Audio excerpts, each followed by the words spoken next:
utiliser efficacement une checklist? Dans certains domaines professionnels, une checklist est systématiquement utilisée pour des raisons de sécurité. Je ne suis jamais montée dans une navette spatiale, je suppose que vous non plus, mais nous avons tous vu des films ou documentaires sur les lancements de fusées avec les différents décomptes et les vérifications étape par étape. Dans ce cadre-là, la checklist est obligatoire puisqu'elle engage la sécurité des biens, mais aussi et surtout des personnes. Je vais me référer à un domaine qui nous est plus familier pour continuer d'illustrer. Dans la santé ou le secrétariat, on retrouve ces checklists. En cabinet médical, une secrétaire va dans l'ordre vérifier les rendez-vous du jour, vérifier les annulations, les changements, vérifier que le patient possède ses documents d'identité, confirmer les informations administratives, s'assurer que le dossier médical est à jour, etc. À défaut d'être obligatoire, une checklist est alors extrêmement utile. Soit vous vous lancez pour la première fois dans cette activité en autonomie, et donc c'est un excellent appui. Soit vous ne réalisez pas souvent cette activité, vous aurez besoin de cette aide-mémoire. Soit parce que l'échec de votre mission impacterait une ou des personnes, voire votre structure tout entière, donc c'est un gage de sécurité.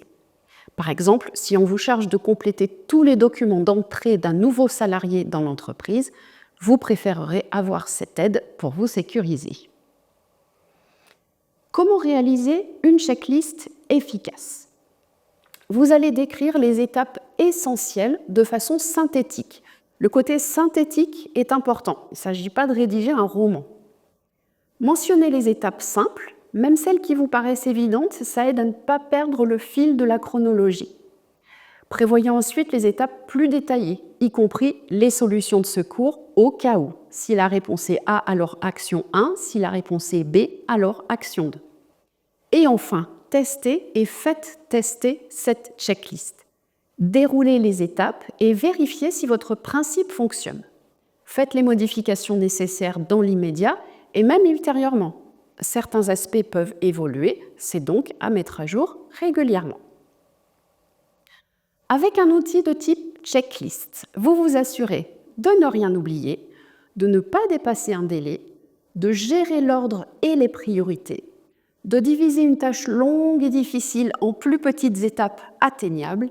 Globalement, vous évitez donc de procrastiner, c'est-à-dire de remettre à demain ou à après-demain ou à plus tard, au risque de vous lancer trop tard. Nous avons vu les grandes lignes, entrons maintenant un peu plus dans le détail avec le chapitre sur la composition d'une checklist.